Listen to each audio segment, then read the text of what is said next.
লা হাওলা ওয়ালা কুওয়াতা ইল্লা বিল্লাহ, যার অর্থ আল্লাহর সাহায্য ছাড়া কারো কোনো উপায় এবং শক্তি নেই। প্রিয় দর্শক, আজকে আমি আপনাদের সামনে এই আয়াতের ফজিলত সম্পর্কে আলোচনা করব।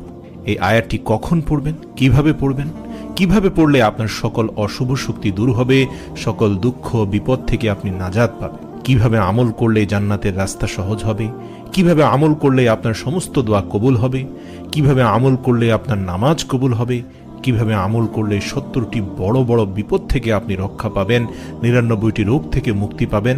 হাদিস শরীফের আলোকে আজ আমি এই সহজ জিকিরের বিশাল ফজিলত আপনাদের সামনে তুলে ধরার চেষ্টা করব ইনশাআল্লাহ।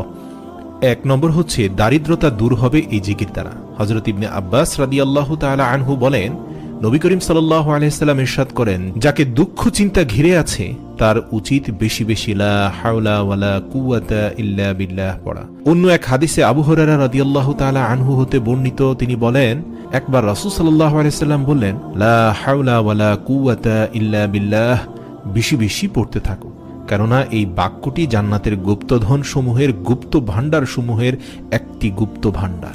অর্থাৎ এখানে রাসূল সাল্লাল্লাহু আলাইহি সাল্লাম 3 স্তরের শ্রেষ্ঠত্ব বর্ণনা করেছেন। আল্লাহ রাসূল আরো বলেন, যে ব্যক্তি লা হাওলা ওয়ালা কুওয়াতা ইল্লা বিল্লাহ এই বাক্যটি পড়বে, আল্লাহ তাআলা তার 70টি কষ্ট দূর করে দিবেন, যার সর্বনিম্ন কষ্ট হলো দারিদ্রতা।